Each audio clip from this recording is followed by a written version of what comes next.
The room was cold. It was always cold. Hyun stood at attention, his massive frame casting a long shadow across the metal floor.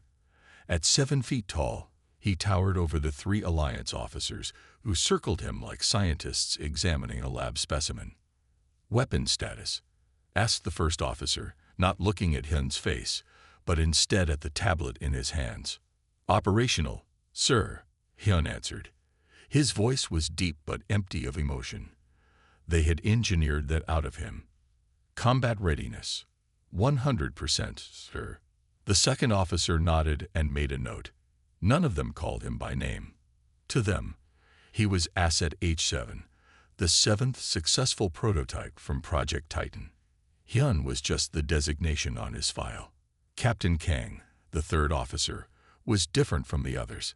He at least looked Hyun in the eyes when he spoke. "The Makari forces have taken 3 more border planets this month. We're sending you to stop their advance at Outpost 17. Hyun nodded. He did not ask questions. He did not need to know why. His job was simple: go where they pointed and destroy what they told him to destroy. The officers left, and Hyun was alone again in his quarters, a room that looked more like a storage unit than a place where a person lived. There was a bed built to hold his enhanced frame, a desk with no personal items, and a wall screen that showed only mission data. Hyun walked to the small mirror on the wall. The face that looked back at him was human, but different. His eyes were an unnatural blue, a side effect of the gene modifications that let him see in near darkness. His skin was pale from rarely seeing natural sunlight.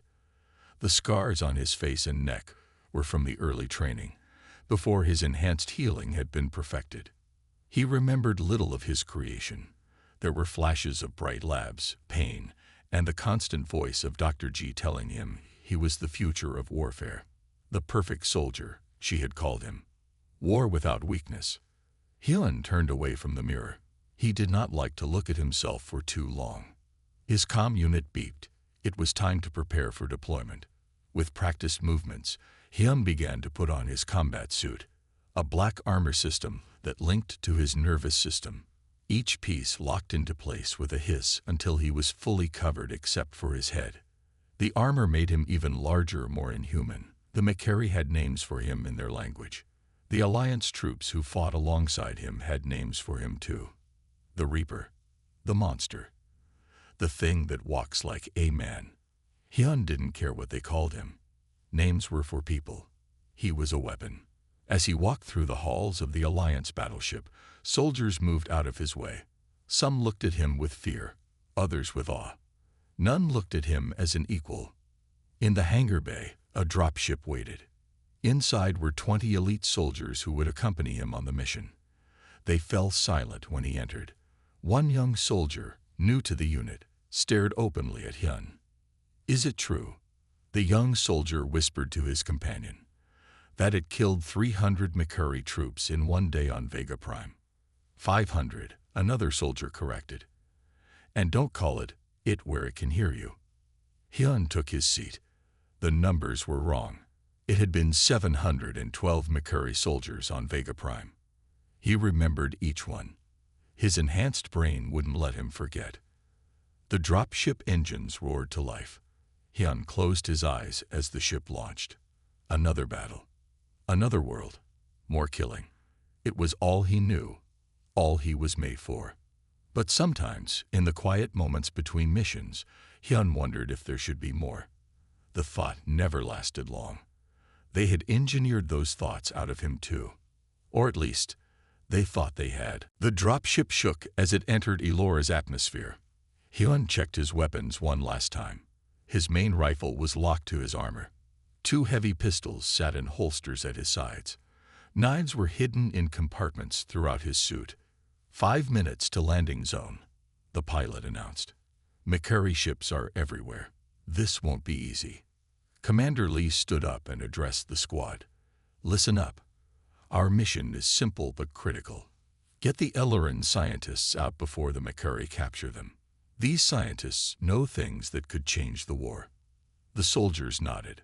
Hyun remained still, processing the mission parameters. Asset H7 will lead the main assault, Commander Lee continued, not looking at Hyun. Squad 2 will secure the evacuation ships. Squad 3 will collect the research data. The drop ship jerked suddenly. A blast had hit them. We're taking fire, the pilot shouted. Commander Lee grabbed a handle to keep from falling. Prepare for hot drop. The ship's rear door opened while they were still 30 feet above the ground. Without hesitation, Hyun jumped out first. He landed hard, his enhanced body absorbing the impact that would have broken a normal human's legs. The scene before him was chaos. The Elleran capital was burning. Tall, elegant buildings with their famous crystal tops were now broken and smoking. Makari troops moved through the streets with their six-limbed bodies and heavy weapons. Hyun moved forward, his rifle firing in bursts. Each shot found its target. The soldiers behind him spread out, following his path of destruction. The science center is 2 clicks north, Commander Lee said through the comlink. We're detecting life signs. Some Illorans are still there. Hyun didn't respond. He simply changed direction and continued forward. 3 Makari soldiers appeared from behind a fallen statue. Before they could fire, Hyun had eliminated them. The squad moved through the burning city. The Illorans were known across the galaxy as peaceful. Their world was full of art and learning. They were not prepared for war. As they approached the science center, Hyun saw a group of Makari troops setting up a heavy cannon. With quick hand signals, he directed half the squad to flank left while he went right. The battle was quick but intense.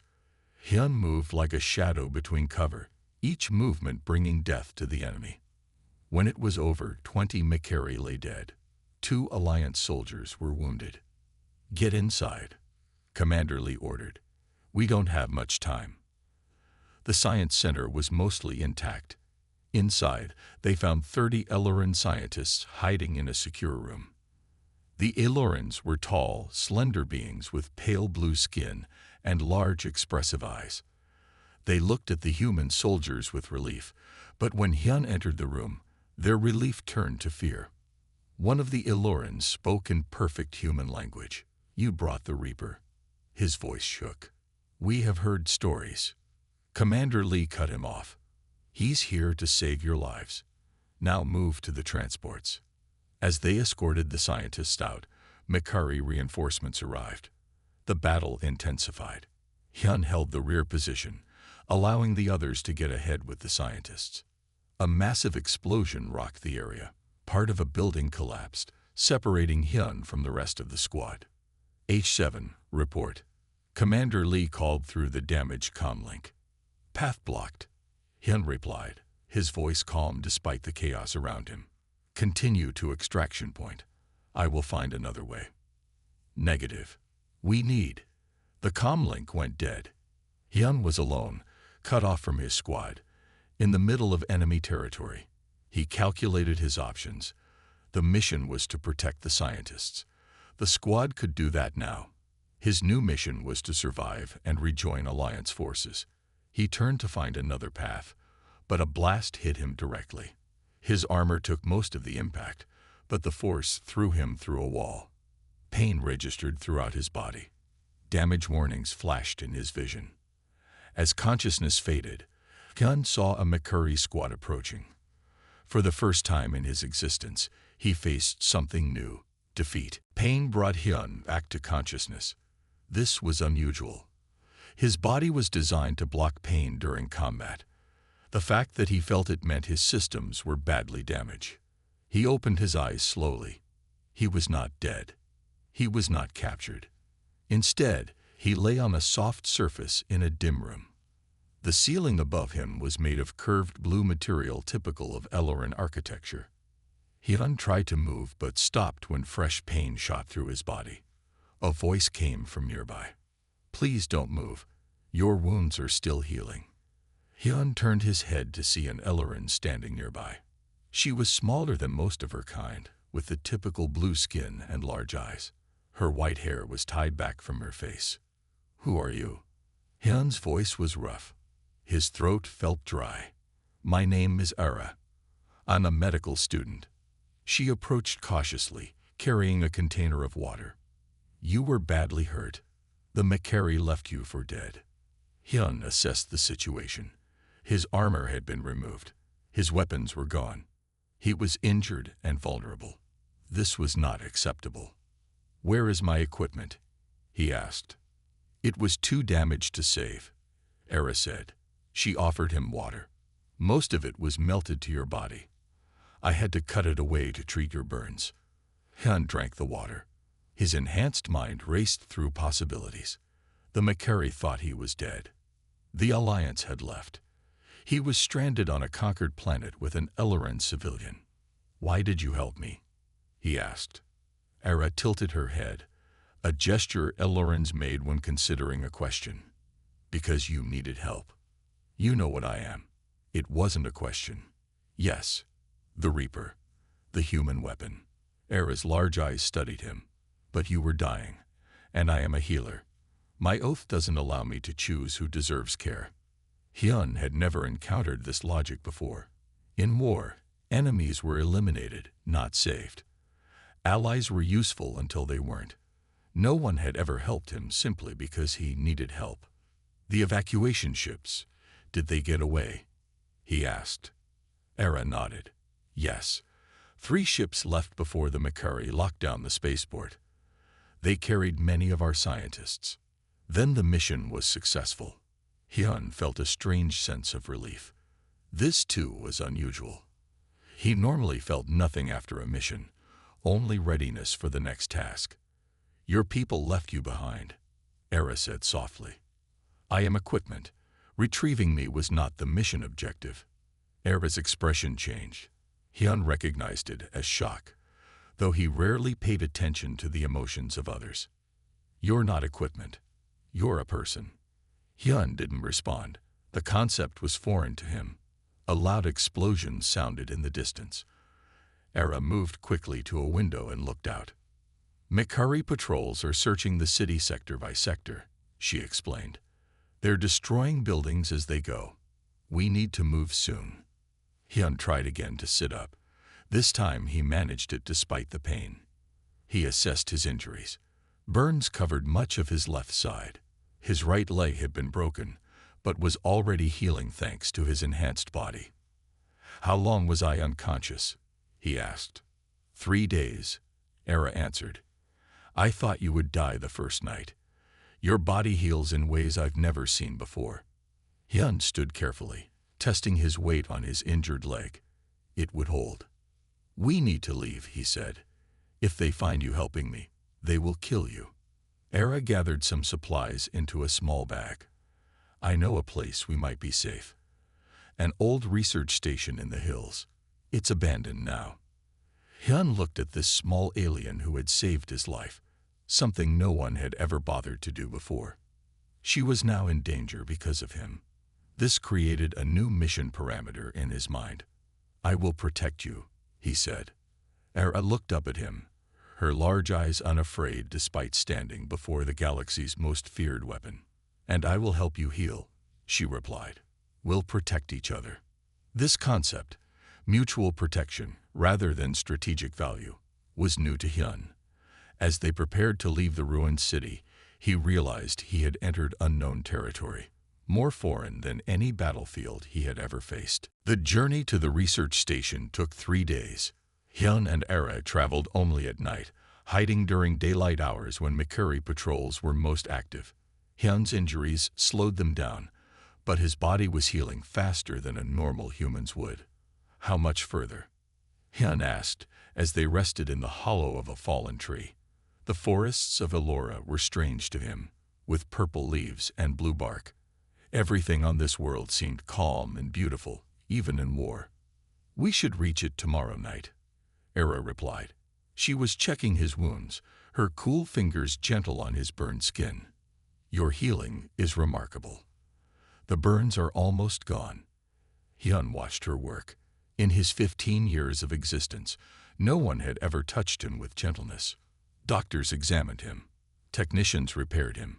Enemies tried to kill him. This careful touch was new. Why did you stay behind? He asked. When your people evacuated, Era applied a green paste to his remaining burns. I was helping at the hospital. There were too many injured to move. Someone had to stay. She looked up at him. Why do you fight for the Alliance? The question confused Hyun. I was created to fight. It is my purpose. But is it what you want to do? Hyun had no answer. Want was not a concept in his programming. A noise in the distance made them both freeze. Era looked afraid, but Hyun's enhanced hearing had already identified the sound. Makari Patrol, he whispered. 5 soldiers. Heavy weapons. Without being told, Era packed her medical supplies quickly and silently. Hyun was impressed by how quiet she could be. They moved deeper into the forest, away from the patrol's path. Hyun stayed close to Era, ready to protect her if needed. This focus on one person's safety was new to him. Usually, his missions involved large-scale objectives, not individual protection. When they were safe again, Era shared some food. It was simple, dried fruit and something like bread. Hyun ate mechanically. Food was fuel, nothing more. Have you ever tasted Ellerin star fruit before? Era asked, offering him a purple piece. Hyun shook his head. I eat nutrition packets designed for my metabolism. Try it, she encouraged. Hyun took the fruit and put it in his mouth. Sweetness exploded on his tongue. His eyes widened slightly. Era smiled. Good, right? Hyun nodded. He had never considered food could be good or bad. It simply was or wasn't adequate nutrition. What else haven't you experienced? Era asked. Hyun thought about this question as they continued walking. The list would be endless. Music that wasn't military marches, colors that weren't uniform codes, conversations that weren't mission briefings. Many things, he finally answered. The next night, they reached the research station. It was built into the side of a hill, partially underground. Plants had grown over the entrance, hiding it from view. Era pushed aside the vines to reveal a door. No one has been here for years, she explained as she worked on the lock. It was a water study facility before the war. Inside, the station was dusty but intact. Solar panels still provided minimal power. There was clean water from a natural spring. It was defensible, with only one entrance and thick walls. Hyun immediately checked the entire facility, looking for weaknesses and threats. Finding none, he returned to the main room, where Era was cleaning a space for them to live. We should be safe here, he said. For now. Era nodded. We have food for 2 weeks. After that, we'll need to forage. Hyun looked at the small Ellerin woman who had saved him, guided him, and now prepared a home for them. She hummed softly as she worked, a sound Hyun had never heard before. I will learn to forage, he said suddenly. Era looked up, surprised. You will? Yes. You know medicine. I know combat, but we both need to know survival skills. It was the first time Hyun had volunteered to learn something not related to warfare. His handlers would not have approved, but his handlers weren't here. Only Era was here, smiling at him with those large Ellerin eyes that somehow saw him as more than a weapon. 3 weeks passed in the research station. Hyun and Era fell into a routine. During the day, they worked to improve their shelter. At night, Hyun patrolled the area to make sure no Makari units discovered them. One night, Hyun woke suddenly, his body tense. He had been dreaming, something that rarely happened. In the dream, he was back on Vega Prime, surrounded by the Makari soldiers he had killed. They were asking him why they had to die. Hyun. Era's voice came from across the room. She had taken to calling him by his name instead of his designation. Are you all right? Yes, he said automatically. But then he changed his answer. No, I had images in my sleep. Era moved to sit beside him. A nightmare. I don't know. I don't sleep like humans do. My body rests, but my mind stays alert. He paused. But this was different. What did you see? Hyun described the dream. As he spoke, he felt his heart rate increase. His hands trembled slightly. These were signs of distress, something his programming should prevent. "You're remembering," Era said softly, "processing what happened. Why now? I have killed thousands. I have never felt this before." Era was quiet for a moment. The Ellerin believed that emotions require space to exist. Perhaps, for the first time, you have space in your life for feelings. Hyun didn't understand, but he nodded anyway. "Were you always a soldier?" Era asked. "What about before that?" "There was no before," Hyun said. "I was created in a lab. My first memory is training at age 3. Era's expression changed to one Hyun now recognized as sadness. "You were a child. They took your childhood." "I was never a child. I was a prototype." Era shook her head. "No, Hyun. No matter how they engineered you, you were born human." The idea was strange to him.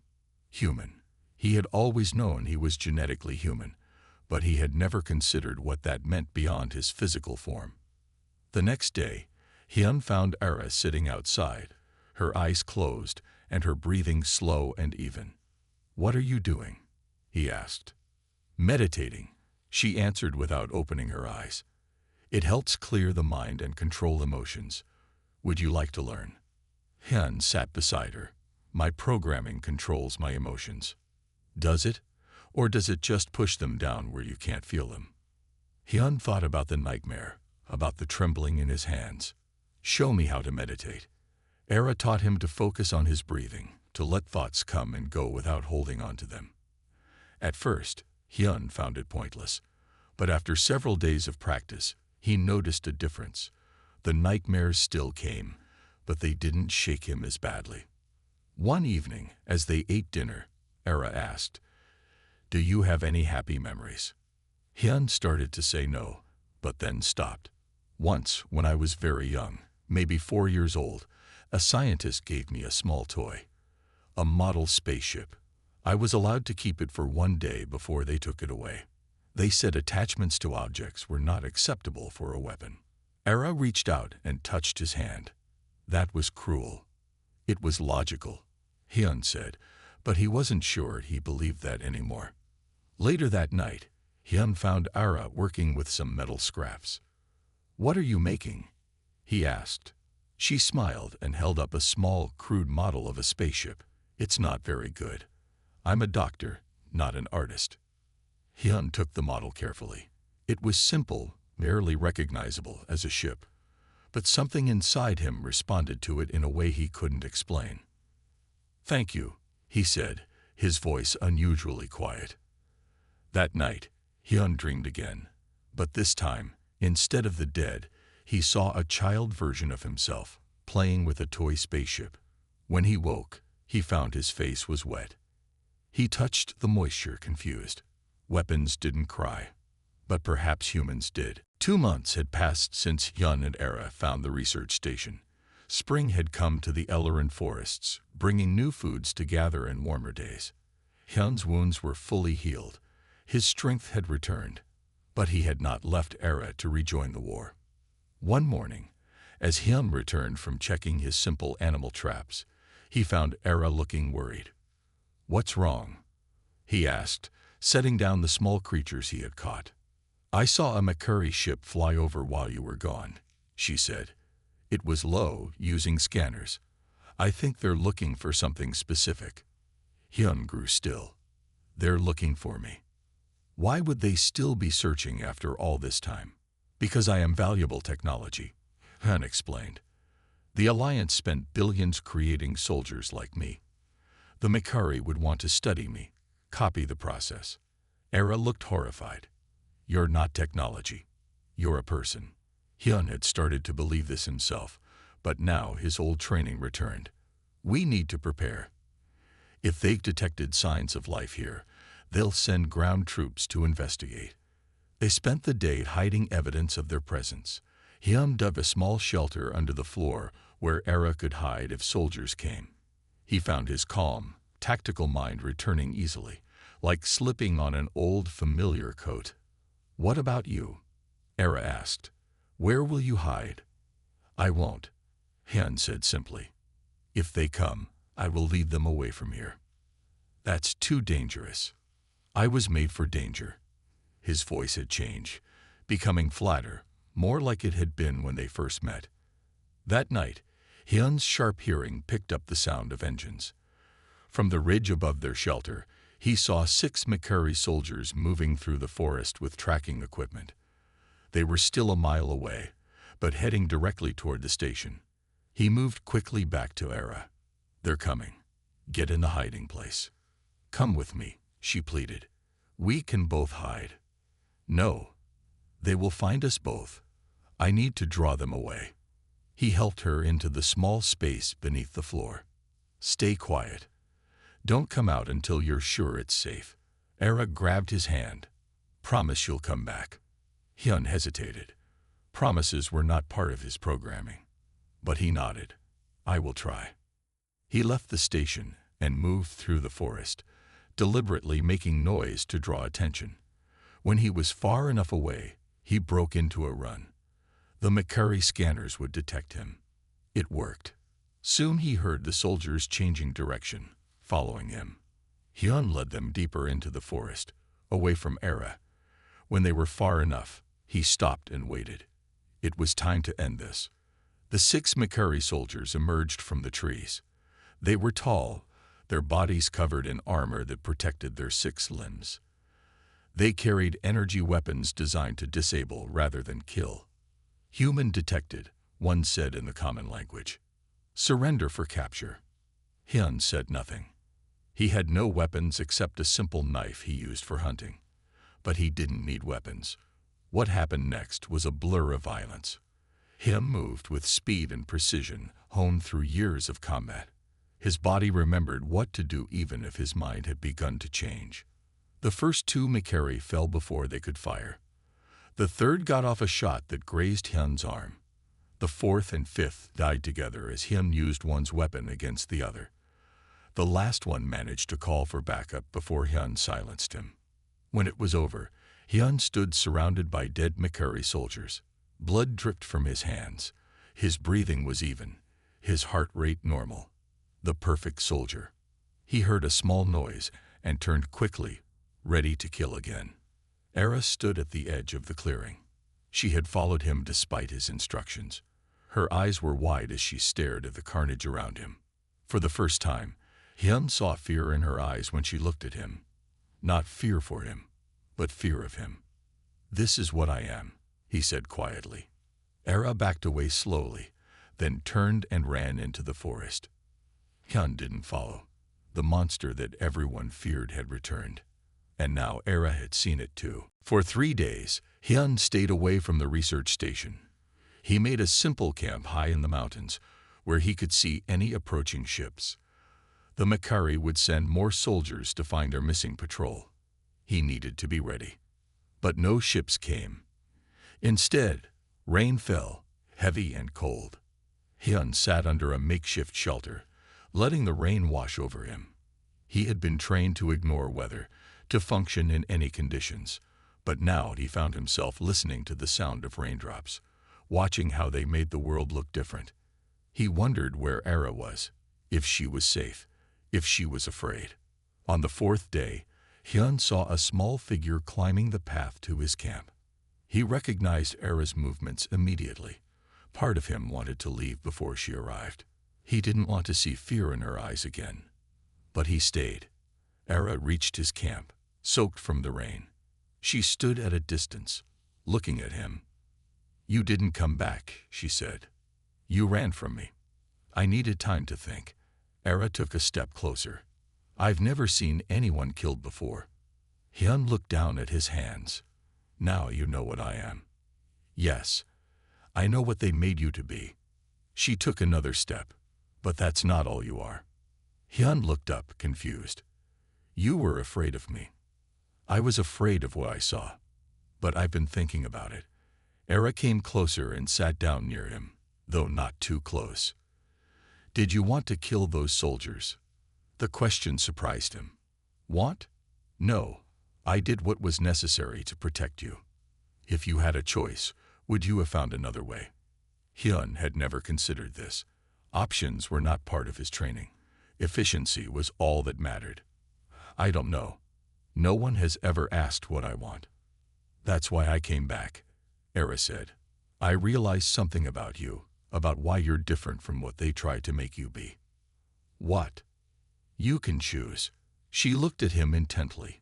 Despite everything they did to program you, you've been making choices.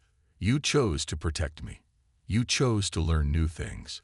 You chose to stay instead of returning to the war. Hyun was silent, considering her words. I'm an empath, like most Elorans. Era continued. When we first met, I sensed confusion in you, like you were waking up from a long sleep. Now I sense more. Sadness, fear, hope. How can you not fear me after what you saw? Hyun asked. Because I can feel your pain when you kill. They taught you how to do it, but they couldn't make you enjoy it. She reached out slowly and touched his hand. You're not a monster, Hyun. You're someone who never had a choice before. I don't know how to be anything else, he admitted. A weapon is all I've ever been. I understand that feeling. Era's voice grew quiet. My parents were religious leaders. From the day I was born, they planned for me to follow them. Everyone expected it. But I chose medicine instead. They were angry. Yes, they said I was wasting my gifts. She smiled sadly. But I knew I had to follow my own path. We are more than what others design us to be. Hyun had never heard such an idea, that he could be more than his design, that he could choose his path. The Makari will send more hunters, he said. I know, but now we face them together, on our terms. Era stood up. Will you come back with me? Hyun looked at her outstretched hand. In all his years of existence, no one had offered him a choice. It had always been orders, missions, objectives. Now this small alien woman stood before him, not with fear, but with understanding, offering him something no one else ever had, the chance to decide. Slowly, he reached out and took her hand. Yes, he said, and for the first time, it was fully his decision. As they walked back down the mountain together, Hyun felt something new inside him. Not the perfect calm of a weapon, but the uncertain hope of a human finding his way. 1 month later, Hyun was gathering berries near the stream when he heard it, the distant sound of many ships entering the atmosphere. He dropped his basket and ran back to the research station. Era was outside, already looking up at the sky.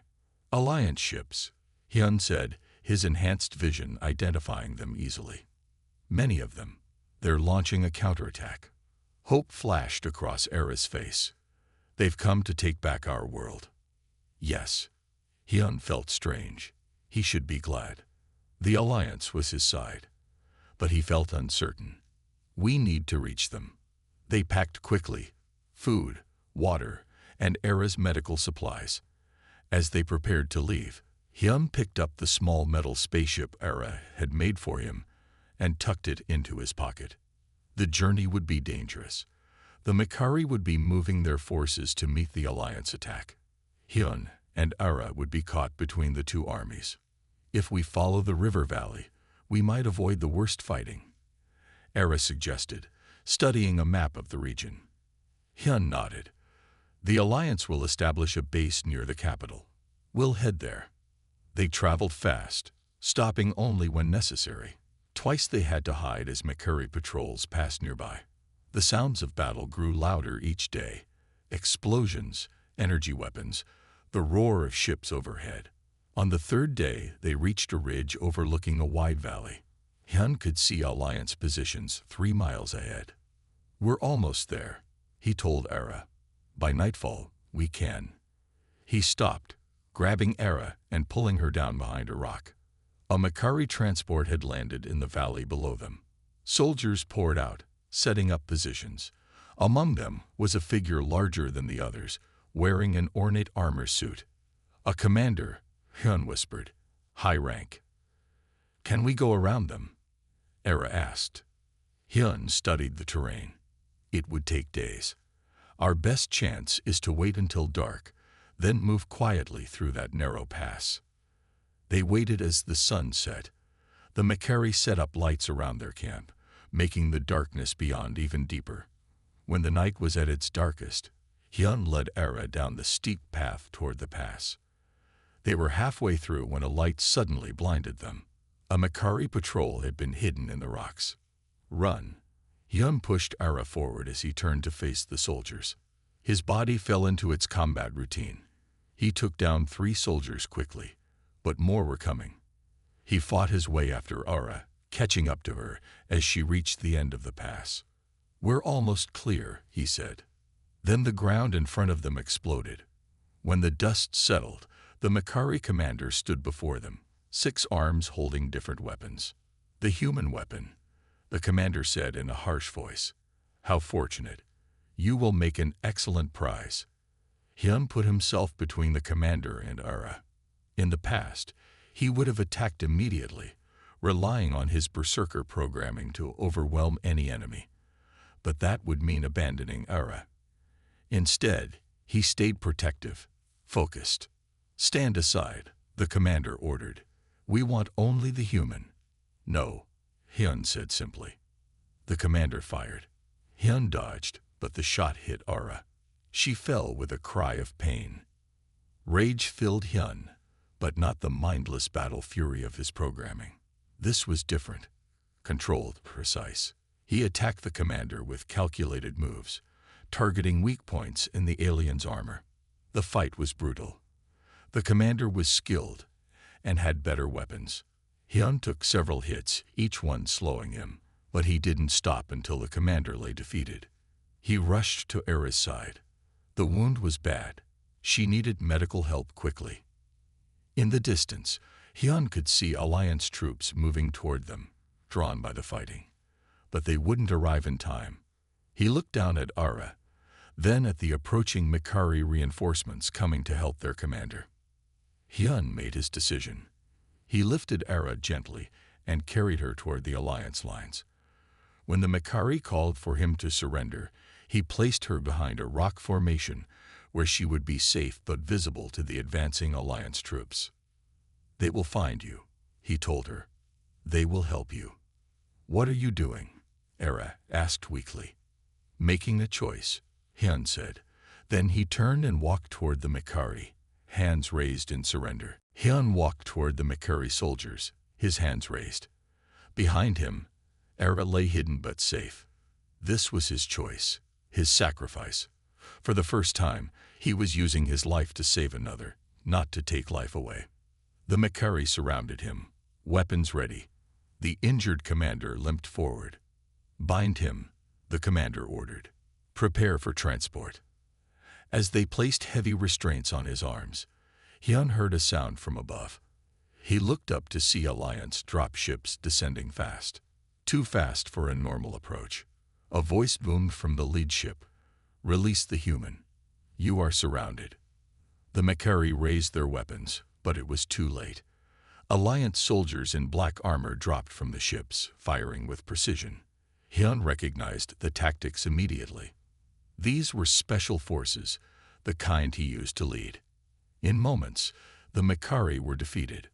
A tall officer approached Hyun and removed his helmet. "Asset H7, the officer said. "You're a hard man to kill." Hyun recognized him. "Commander Dai. When no body was found after the evacuation, I knew you were still alive."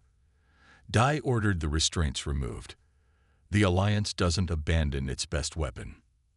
"Era," Hyun said, turning back toward the rocks. "She's injured." Medical personnel were already retrieving her. One gave a quick report. "The Elleran female will survive, Commander." Relief flooded through Hyun.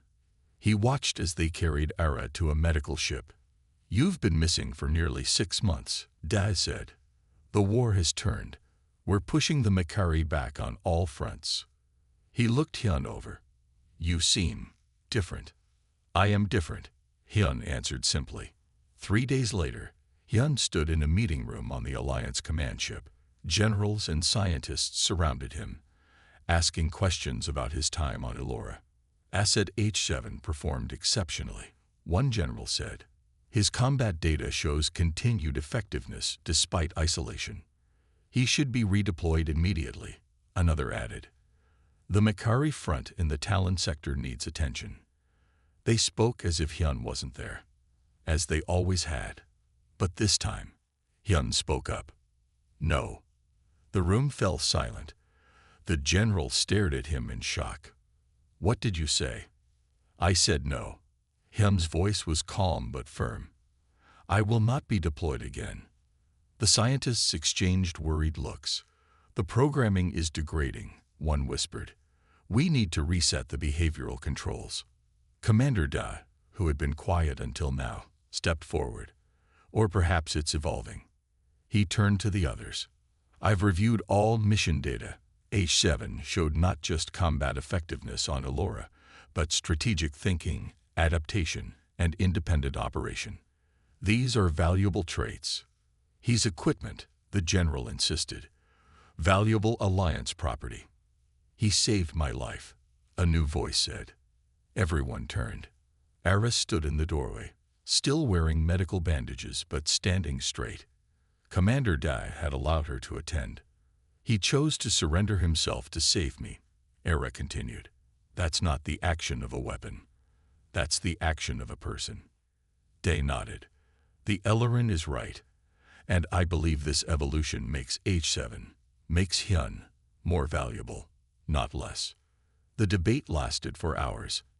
In the end, Commander Day's argument prevailed.